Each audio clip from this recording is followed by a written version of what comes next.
Good evening, guys. I know that all of you are struggling with your course and trying to find the best of the material. So I would like to inform you, this is not only you. This side, our team is also working hard, and we are trying to find the best of the notes. Whichever topic we are not able to cover, we are trying to find it, and we are trying to provide the material to you. Okay. So in this video, we are going to talk about meaning of hierarchy in public administration. So let's go ahead with this. It says literally the term hierarchy means the rule or control of higher over the lower. This is what the meaning of it. Okay. In administration, hierarchy means graded organization of several successive steps or levels which are interlinked with each other. It is a method where the efforts are of various individuals in an organization are integrated with each other. In every large scale organization, there are few who command and there are others who are commanded. So there are people those who give command and there are people those who receive command. Okay, this leads to a creator of superior subordinate relationship, and this gives birth to what? Giving command and taking command gives birth to the superior subordinate relationship through a number of superior subordinate relationship through a number of levels of responsibility. And what it includes the levels of responsibility reaching from top to down to the bottom of an organization. A pyramidical type means in the shape of a pyramid or a triangular shape type of structure is built up in an organization, okay, which is Monet and Riley call the scalar process. Okay, this is an important name for it. You guys need to remember here. Scalar process.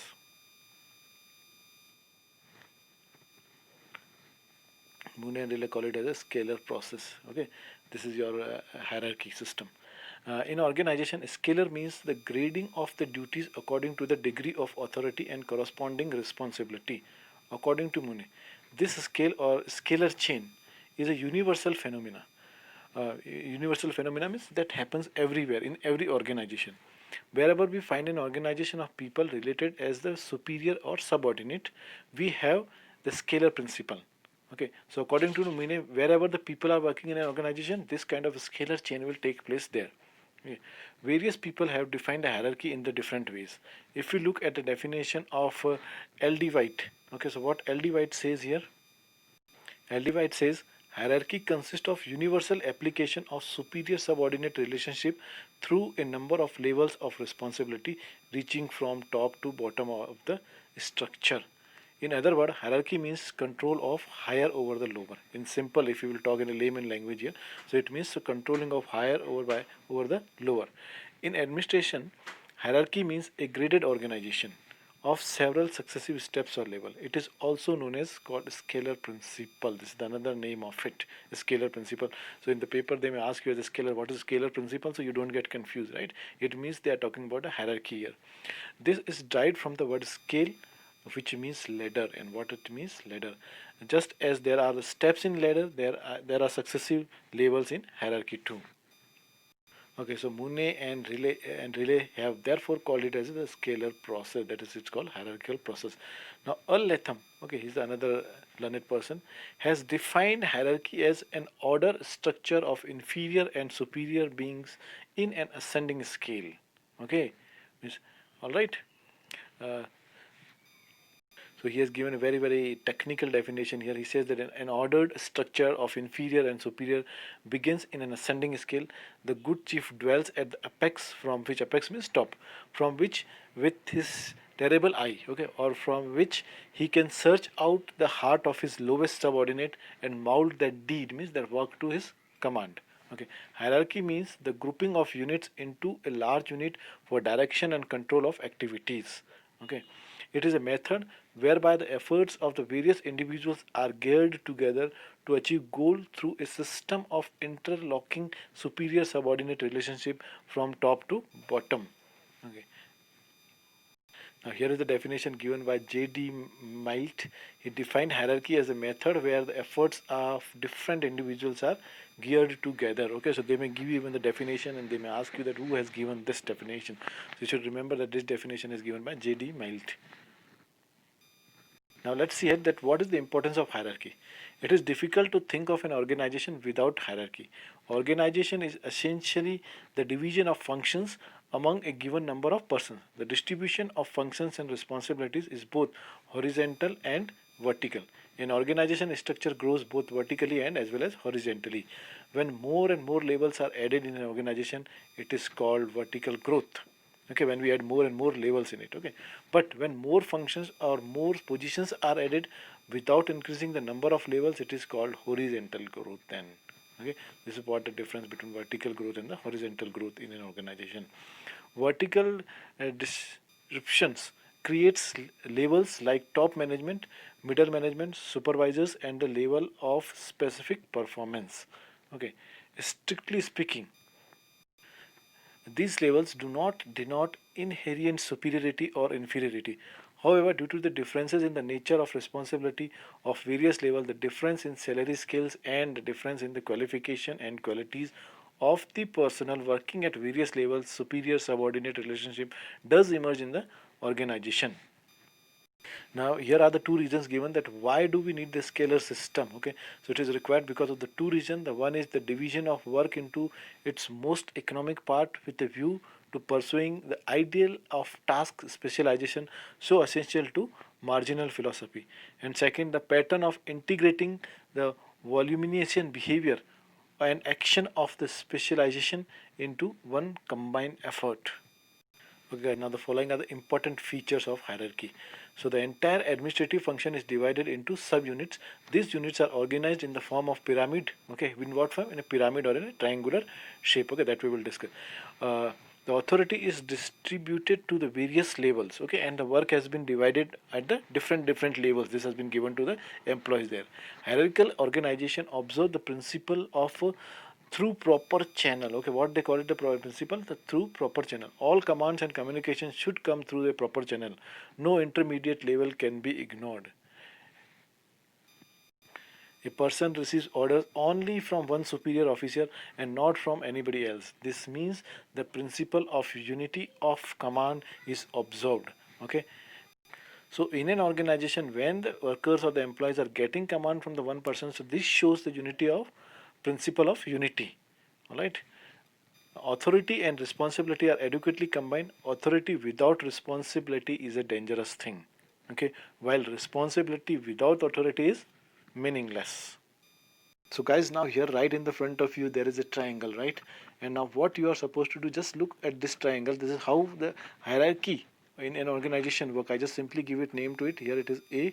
Okay, then we have B, C, D, E, and last we have F. Okay, in this side if you will see, so we have here G, H, I, J, K, and here, okay, the last one is here is K.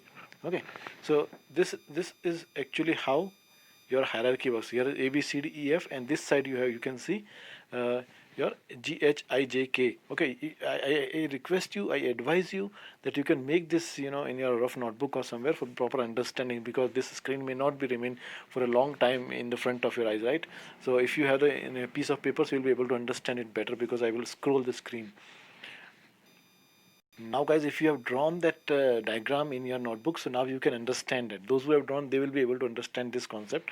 Otherwise, you won't. But it is advisable to draw the diagram. Right now, let's see in the above diagram, which we are talking about, a diagram which I drew. A is the apex of the organizational pyramid. There, he is the head of the organization, and B is the subordinate. C is the intermediate subordinate of B, and also subordinate to A. Thus, if we go down, okay, if we our line goes like this way down, F is the immediate subordinate of E and also subordinate of to A. Thus, orders flow from top to bottom. So, what we have noticed in this, we have noticed that orders are flowing from top to bottom, namely A to B, B to C, C to D, D to E, and A to F. This is how the orders are going from top to bottom. This is what we have noticed. Here is our A, and the orders are coming to the F. Okay, the same is true on the other side of the triangle also. Okay, where I drew from like right, it was like this side if you will see of the triangle. Okay, so A to K. When here it was A, and this last one is the K. So A wants, if A wants to give order to F. Okay, it has to travel through all this. Okay, whatever it is giving, travel through E, D, C, B, and A, and descend from A to K, step by step. Okay, F, A, and K. Okay, in this diagram represent the line of authority. So guys, if you look at this triangle which I have roughly made for you, the topmost is your A, and this side on your right hand, left hand side you have F, and right hand side you have the K. So these three, that is your A, F, A, and K, in this diagram represent the line of authority. What we call it, these are line of authority, these three. Okay, line of authority linking the entire organization. The entire organization is depend on them. All right. The travel of orders from A to F step by step in the descending order, and flow of communication from F to A in an ascending order is called communication through proper channel. So guys, here we have another technical term which we call it level jumping. What it says, in actual practice, shortcuts are found to avoid delay without violating the essential principle of hierarchy. There are two ways, okay, of doing. So Henry Foyle suggests that a bridge can be thrown across the former lines of authority of the hierarchy, so that these subordinate officers in one department may contact their opposite members in the other department directly. F and K in the above diagram may deal with other directly without following the rule of thorough proper principle. Now further it says about it is shown in the dotted line. Now which dotted line we are talking about? We are talking about the bottom line, this one, this line, okay, which is was adding your F and K. This was a dotted line, if you might have noticed. So this dotted line we are talking about here. So it is shown in the dotted line. Before short circuiting the procedure, they should obtain the permission of the other superiors to do so. Or in order to expedite the work, they can also contact each other without the prior permission of their superiors. But they should keep their superiors duly informed of what transpired between them. Secondly, one or more intermediate levels may be jumped to establish the direct contact between officers and quicker the pace of work. Okay, why? To quicker the pace of work. Direct contact is allowed in some time, and this is known as level jumping. So, what the level jumping is actually, we try to understand here. So, what exactly happened in the level jumping? That this A wants to convey some message to F. He wants to talk to F. So without bringing all these other people in between, he can directly communicate to F. Okay, so this is called that the proper channel has not been followed here. This process is known as called your level jumping.